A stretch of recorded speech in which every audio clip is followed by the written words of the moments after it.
Alors Pasteur, après avoir fait des travaux sur les fermentations, qu'il avait convaincu que chaque fermentation était due à un microbe particulier, était arrivé ensuite à la conclusion que des microbes pouvaient aussi être responsables des maladies infectieuses. Et il a contribué à démontrer ce fait de façon très claire, notamment avec l'Allemand Robert Koch. Alors dès lors que l'on savait que c'était des microbes qui donnaient les maladies contagieuses, Pasteur a souhaité trouver des moyens de protéger les hommes et les animaux contre ces maladies.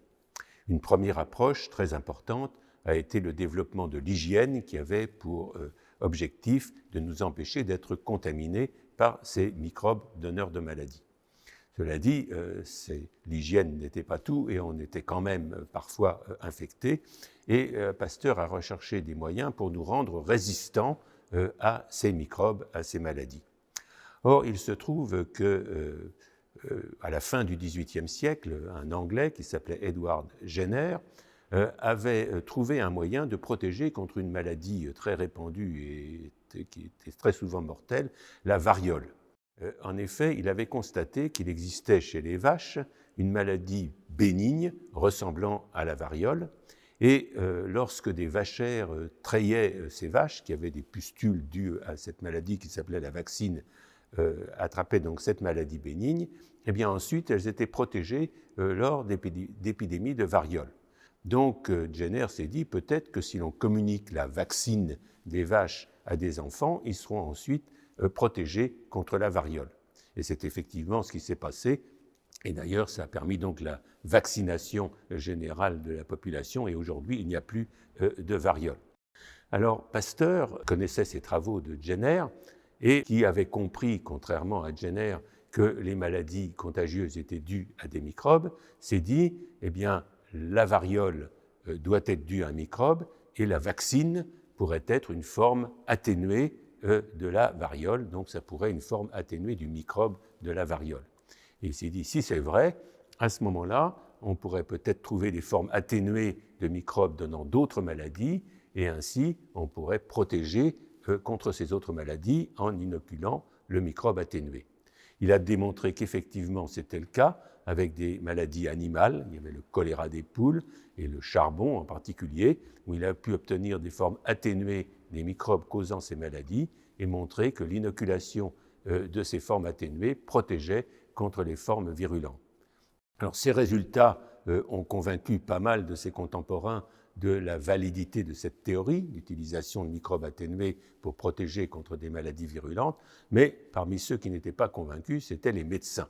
Et il s'est dit qu'il fallait s'attaquer à une maladie qui pouvait attaquer l'homme et surtout d'une façon assez épouvantable, c'était la rage qu'on pouvait contracter après avoir été mordu par un chien enragé. Il a donc entrepris de rechercher un vaccin contre la rage. Alors là, il a eu beaucoup de difficultés parce qu'il se trouve que le microbe de la rage n'est pas comme dans le cas du choléra des poules et du charbon, une bactérie qu'on peut voir au microscope, qu'on peut cultiver dans un milieu. Dans le cas de la rage, il n'a pas pu associer la maladie à la présence d'un microbe visible. On sait pourquoi aujourd'hui, c'est parce que le microbe de la rage, c'est un virus qui est beaucoup plus petit que les bactéries et qui ne peut pas se développer dans un milieu. Il est quand même arrivé à maintenir ce microbe en le faisant passer d'animal en animal. Alors ensuite restait le problème d'atténuer ce microbe, comme il avait fait avec les autres maladies. Et là, eh bien, il a eu l'idée de prendre la moelle épinière de lapin auquel il avait inoculé la rage. Une fois que ces lapins étaient morts, il en prélevait la moelle épinière, il la laissait sécher un certain temps, et c'est cette moelle desséchée qu'il mettait en suspension et qu'il a essayé d'utiliser comme des vaccins. Il l'a fait sur des chiens, ça a fonctionné, et puis tout le monde connaît la fameuse histoire du petit Alsacien Joseph Meister qui est arrivé chez lui le 6 juillet 1885. Il avait été très gravement mordu par un chien enragé et sa mère a supplié Pasteur d'appliquer son vaccin. Pasteur a beaucoup hésité parce qu'il n'avait jamais fait faire d'inoculation sur l'homme, mais il s'est décidé à le faire et le petit Joseph Meister n'a pas contracté la rage. Pasteur a annoncé ce résultat quelques mois plus tard, à la fin du mois d'octobre 1885, Et là, le monde entier s'est enthousiasmé. Pasteur était le vainqueur de la rage. À partir de ce moment-là, eh bien, des personnes mordues sont venues du monde entier. Certains sont venus des États-Unis, d'autres sont venus de Russie. Et donc, à chaque fois, ça a été un succès.